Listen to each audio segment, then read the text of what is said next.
Voy a mi invitada de esta noche, ya tiene en cámara, a María Castiglioni con I al final, porque cada vez me confundo y le pongo una I. María, estás acá porque la semana pasada leí en los diarios que el Banco Central tuvo un vencimiento de letras y notas, es decir, de títulos a corto plazo que emite por, si recuerdo bien, 1.071 millones de pesos. Exacto.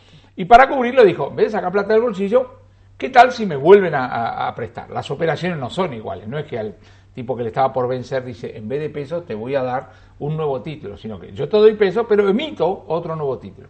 Bueno, como dije, el vencimiento fue de 1.071 millones de pesos, y resulta que los bancos y otras instituciones financieras le hicieron oferta por, creo que 600 y pico. Moraleja, la diferencia la tuvo que poner. Me llamó la atención, porque yo estaba acostumbrado en los últimos meses, años, etcétera, etcétera, que en números redondos, si el vencimiento era de 1.000, aparecían ofertas por, digamos, 3.000. Y el Banco Central decía, a vos sí, a vos no, cara bonita, más tasa, menos tasa, etcétera, etcétera. Y en este momento da la sensación que tuvo que aceptar todo lo que había a los precios que le habrán ofrecido y encima poner la diferencia. Pregunta, ¿es porque era la semana pasada? ¿Es porque estábamos nerviosos por la Copa América? ¿Es el comienzo de una reversión de realidades que vamos a ver en la Argentina? Es una muy buena pregunta. La verdad es que asombró porque, como decías vos, desde diciembre del año pasado no había pasado esto y durante todo el año pasado fue muy raro que no se renovaran los vencimientos. Que a lo que vos decís te aclaro algo más. No solo es importante que lo renueve, sino que además ha sido importantísimo que aumente el stock de títulos en circulación. Es decir, que absorba pesos que están dando vueltas porque el Banco Central está interviniendo cada vez más en el mercado de cambios, comprando dólares para que el tipo de cambio sea competitivo según la postura del gobierno. Con lo cual es fundamental no solo que se mantenga el stock, sino que aumente. O sea que esta pregunta es muy relevante. Yo te diría que por el momento no parece ser la regla de aquí en más.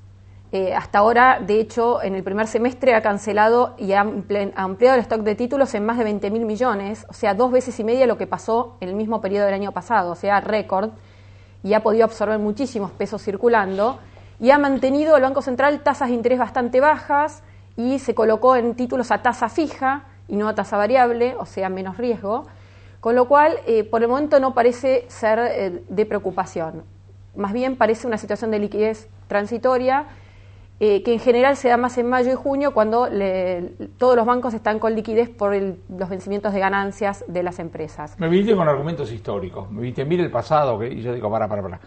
La toma de decisiones siempre es de acá en adelante. Digo, en las conversaciones que vos tenés con tus colegas, en las operaciones que vos ves en el mercado, etcétera, ¿estás sintiendo que alguien dice, Todavía no, pero creo que no va a haber tanta liquidez como hasta ahora, eso sin duda. O sea, o va a haber una exigencia de mayor rendimiento porque se percibe un mayor riesgo. Tanto porque si uno mira las tasas de interés, están muy bajas en términos nominales y en términos reales también si uno mide la inflación real y no la oficial. Y eso el mercado financiero lo ajusta automáticamente. Y también porque están en estos últimos días sí. Acá puede haber un cambio de tendencia, hay un ruido político, el ruido político más que nada está reduciendo el ingreso de fondos financieros de corto plazo que daban mucha liquidez al sistema. ¿No es que estaban prohibidos? ¿No es que le pusieron piedritas en el camino para que no tuviéramos ese tipo de movimientos? Bueno, se han evadido esas piedritas, siempre se encuentra un mecanismo y el Banco Central, de hecho, la semana pasada instrumentó otra piedrita, digamos, para estos fondos y pudo haber influido puntualmente esta medida reciente que lo que básicamente hace es pedir más requisitos para demostrar que ese fondo que se está ingresando no es un fondo financiero, sino de otro tipo, que no tenga encaje, que no tenga limitaciones. La cuenta que puede estar haciendo alguien que trae $1 de afuera es la tasa que me pague, si creo que el dólar se queda como está, es un montón en términos de dólares. Exacto. Para creer que el dólar va a seguir como está, claro, si lo hubiéramos hecho hace 24 meses o 12 meses, viste que quedó como está. Esa es la historia. ¿Para adelante? Y para adelante ahora hay más dudas, me parece. Creo que hasta hace poco, que en eso sí puede haber un cambio importante de tendencia, los inversores, sobre todo los de afuera, que son los que más relevantes en esto, estaban especulando con que el peso se iba a apreciar respecto al dólar. O sea, en vez de valer 3.10, iba a valer 3.8, 3.9, 3.7, 3.6. Y hoy creo que eso está en duda. Eso básicamente está en duda. Y de hecho el gobierno no lo quiere explícitamente. Pero también hay una cuestión de oferta de dólares versus demanda de dólares. Y acá lo que está empezando a cambiar es un poco esto, ¿no?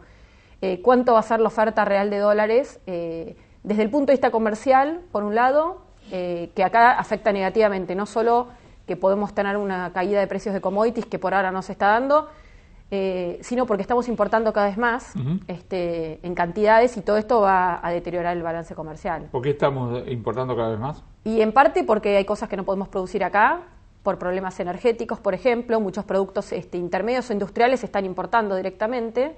Cuando no hay acá, se trae de afuera, es así de fácil. Y también porque los precios de muchos productos, como decía tu amigo de la construcción, aumentaron muchísimo y ya no somos tan competitivos. Entonces hay mucho que se está trayendo de afuera.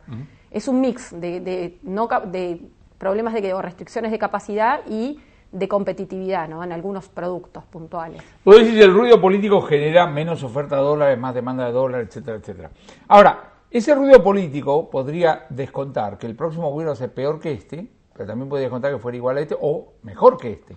Si fuera mejor que este, ¿es el momento de empezar a posicionarse o dice, no, primero que lo elijan, después hablamos?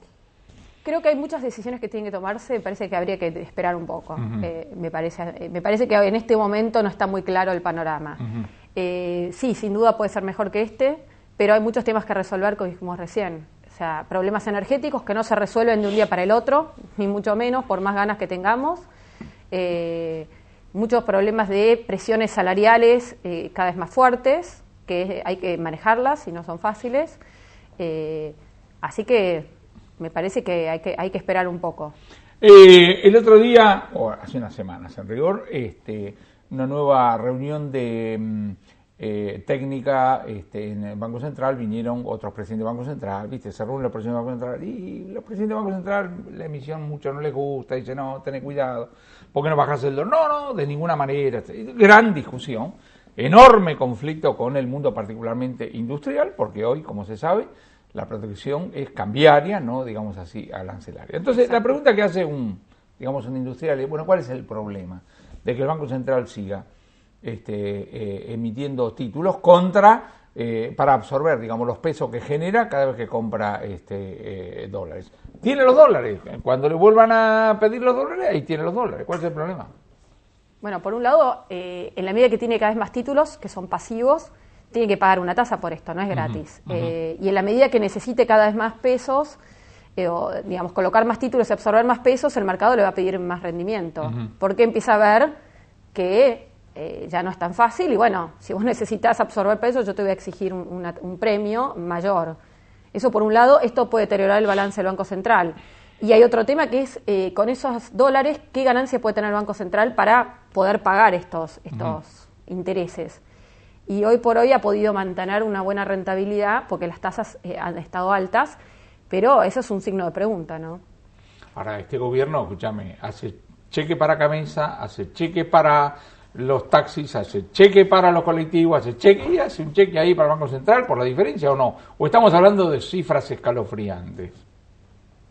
No, por el momento no. Pero bueno, recordemos que ahora hay un stock de 60.000 millones de pesos de títulos dando vueltas, o sea, 20.000 millones de dólares. No es una cifra menor. Acá no es el problema de la foto, sino de la película para adelante, ¿no? O sea, mantener este esquema es cada vez más difícil, sobre todo, lo que te decía recién, mantener un círculo virtuoso de tasas de interés bajas, tipo de cambio alto, y que no hayan demasiados pesos en circulación para que no se vaya la inflación.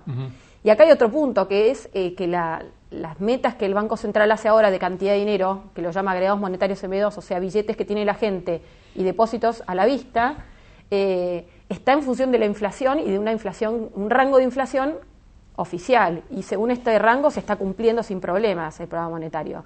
Pero las cifras extraoficiales indican que eso está fuera del rango, de que la inflación está mucho más arriba, lo que quiere decir que la cantidad de dinero que puso como meta no es tal vez la adecuada o no es la que es coherente con una inflación moderada.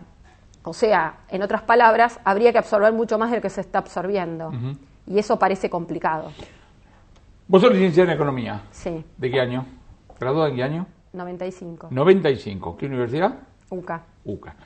Háblame de qué se estudiaba en la universidad en la primera década del 90 y cómo te las arreglás para enfrentar. Vos sos una economista aplicada, como yo. Sí. Aplicada quiere decir ocupada en problemas empíricos, en problemas concretos, no en hacer, digamos, teoría. Si no sale algún teorema, no tenemos ningún problema en publicarlo, pero no es, digamos, lo fuerte nuestro. Entonces, vos recibiste una preparación que tenía que ver, en parte, digamos, con la época, y una aplicación notable a partir de 2002. Háblame de esa experiencia. Bueno, sí, cambió muchísimo la forma de ver las cosas. Sobre todo, lo que yo estudié fue toda la primera etapa de la convertibilidad y de las reformas estructurales, y cómo el enfoque, me acuerdo que teníamos materias de administración, cómo el enfoque pasaba de, bueno, ya no hay que ser tan especulativo y mirar la parte financiera, sino que hay que focalizarse en la producción, en los planes de largo plazo, etcétera. Hubo toda una mutación hacia eso, ¿no? Y creo que muchas de esas cosas perduraron y muchas otras no, en los últimos años, ¿no? Mi experiencia profesional fue desde, digamos, básicamente, analizando un poquito más, fue desde el 96 hasta ahora, donde me tocó toda la última parte, todo lo que fue la crisis y, bueno, los últimos años de recuperación. Creo que ahora el enfoque cambió, por supuesto, o sea, hay que mirar muchas más cosas, pero sobre todo también comparar con qué le pasaron a otros países que atravesaron crisis y ver un poco qué es lo positivo que hicieron, qué es lo negativo que hicieron y ver qué es lo que Argentina está haciendo, ¿no? ¿Siempre trabajaste en consultoría o en Sí, otra? Siempre consultoría. trabajaste en consultoría. Y dando clase también, ¿no? Pero sí, consultoría. Dando clase. Hablemos del tema, digamos, de la consultoría a lo largo de los años. Tengo la impresión, pero que hay demasiada uniformidad en los informes que genera, entre comillas, tu generación. ¿Me estoy equivocando o no? ¿O leo pocos? No, puede ser, sí. Puede ¿Sí? ser. ¿Y a qué crees que se debe? La verdad que no sé. Me parece que hay un poco en este momento creo que hay un tema político de alguna manera, que es que había una sola, por ahí, poca interpretación de la realidad o una única interpretación positiva de la realidad, me parece a mí humilde entender. Tal vez ahora empieza a haber un poco más de amplitud de interpretación. Pero creo que se juzga, me da la sensación, ¿no?, que hoy todos adhieren a la teoría de que los 90 son condenatorios en 100% y los cambios de ahora son positivos en un 100%. Creo que hay que matizar todo, digamos, la historia y ver lo bueno y lo malo de cada momento, ¿no? Me parece que hay cosas que perduran y que fueron muy positivas, que en mi generación no sé si los ve demasiado. Creo que sufrimos mucho, como te decía, todos los primeros años de profesión, todo lo que fue la crisis y las consecuencias negativas de, por ejemplo, la inconsistencia fiscal, el déficit y lo negativo, la presión negativa que hubo con la competitividad en Argentina, con este esquema de 1 a 1 con el dólar, en la época en que el dólar fue fuertísimo, ¿no?, en términos históricos. Vos tuviste profesores viejitos, entre comillas, quiero decir lo siguiente. Hay algunos profesores que son bien mecanicistas, ¿no? Sube esto, baja el otro, el ascensor y no sé cuánto. Y hay otros que dicen, nena, reflexioná. Entonces te hace Adam Smith, Ricardo, Sí. qué pasó en Alemania o qué pasó. Sí. A ver, tu experiencia como alumno. No, sí, tuvimos de los dos. Sí. Y historia económica mundial y Argentina fueron materias muy importantes. Creo que es fundamental. O sea, uno mirar la historia del país y ver qué es lo que se repite, cosas cíclicas que se repiten en Argentina, y ver el mundo. O sea, ver qué es lo que funcionó en el mundo, lo que no funcionó, que muchas cosas que pasaron hoy han pasado antes, el ciclo positivo que está teniendo el mundo, bueno, la discusión que hay hoy, si es un cambio de tendencia de ahora en más, los precios de los commodities van a seguir siendo un boom, o es un ciclo. Bueno, es una discusión que es relevante, que me parece que no está del todo cuantificada o analizada en Argentina. La tesis del gobierno es que el ciclo externo positivo no afectó, no tuvo tanto que ver con este crecimiento económico de los últimos años.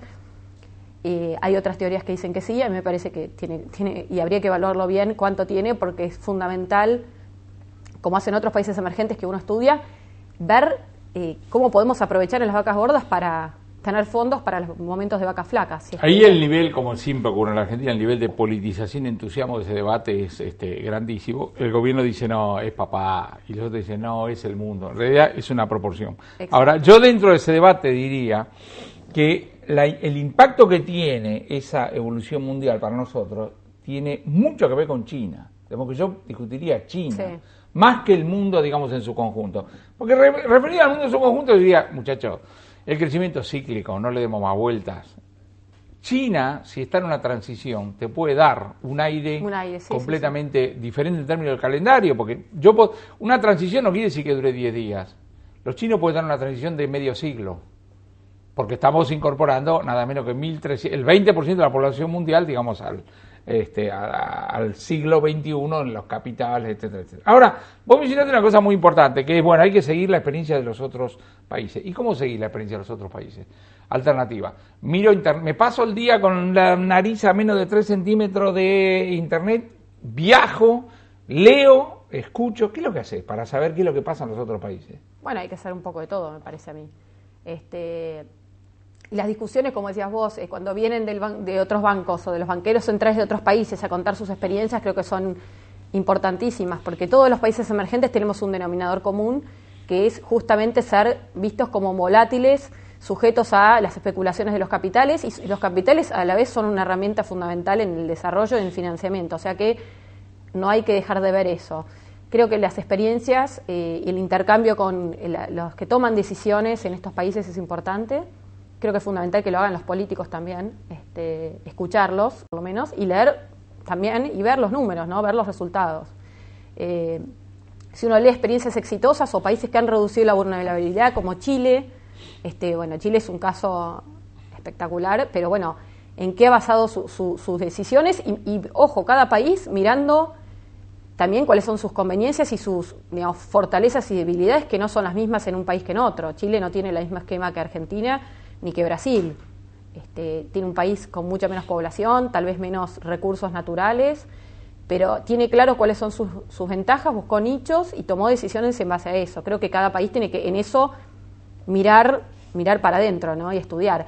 Y un plan de largo plazo de discusión, donde tiene que haber una apuesta, un punto en común entre la oposición, el gobierno, los empresarios, los sindicalistas. Creo que eso no está en Argentina instalado. Hay dos posiciones extremas con respecto a este tipo de cosas que vos decís. Una es que todo tiene el signo de la nacionalidad. Entonces vos decís, Irlanda, no me corras con Irlanda, son irlandeses. Chile, son chilenos. Ese es un extremo. El otro es, acá hay principios universales.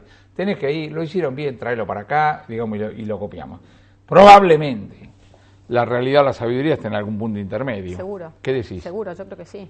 Pero me parece que hay ciertas cosas que son realidades porque hay características comunes que han hecho a países que les vaya bien por largo tiempo, no por 4 o 5 años. Que eso es lo que le pasa a Argentina. Hay que tratar de salir de eso, del ciclo, ¿no?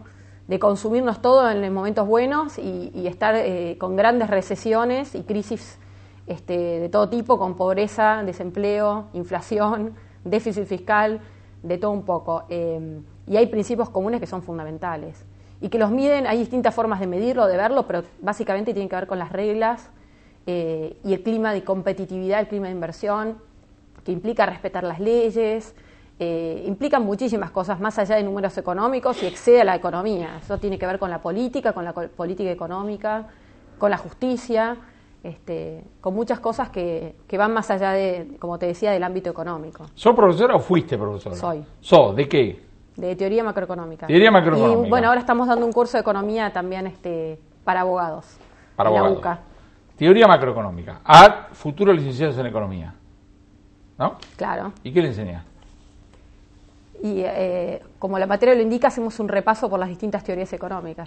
Desde Keynes, los clásicos, los neoclásicos, los neokeynesianos, las nuevas teorías, Real Business Cycle, de todo un poco. ¿Los pibes qué dicen cuando les habla de todo eso? No, ¿Sí? trato de explicarles un poco ejemplos concretos porque es bastante abstracta la materia, pero bueno, es una base para política monetaria o política económica o otras materias más aplicadas.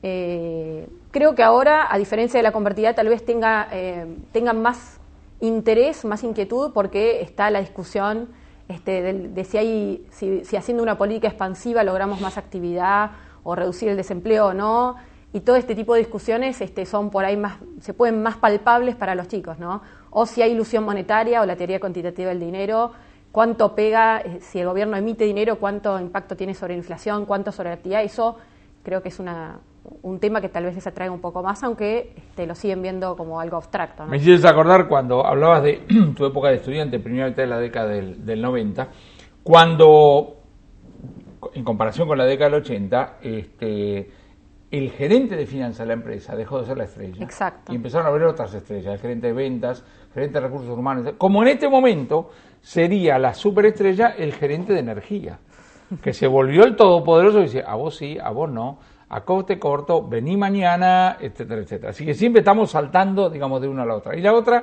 que mencionaste, y lo quiero subrayar como característica básica de las economías emergentes, la volatilidad. Uno tiene que saber que si vive en Estados Unidos, capaz que se puede dar el lujo de no estudiar ciclos, porque las oscilaciones en Argentina no te lo puedes dar. No. Raúl Prebisch, a quien indirectamente conocí, además de toda su obra, que sé cuánto, porque Francisco García Olano era mi profesor de ciclos precisamente en la UCA, nos hacía leer García Olano, la Memoria del Banco Central de 1938, donde te muestra lo que es un ciclo, un bandazo fenomenal en economía emergente, tanto cuando vienen los capitales, que es Saumo Gardel y no sé cuánto más, como cuando se van y aparecen las verdaderas dificultades. María, te agradezco. Hasta la semana que viene.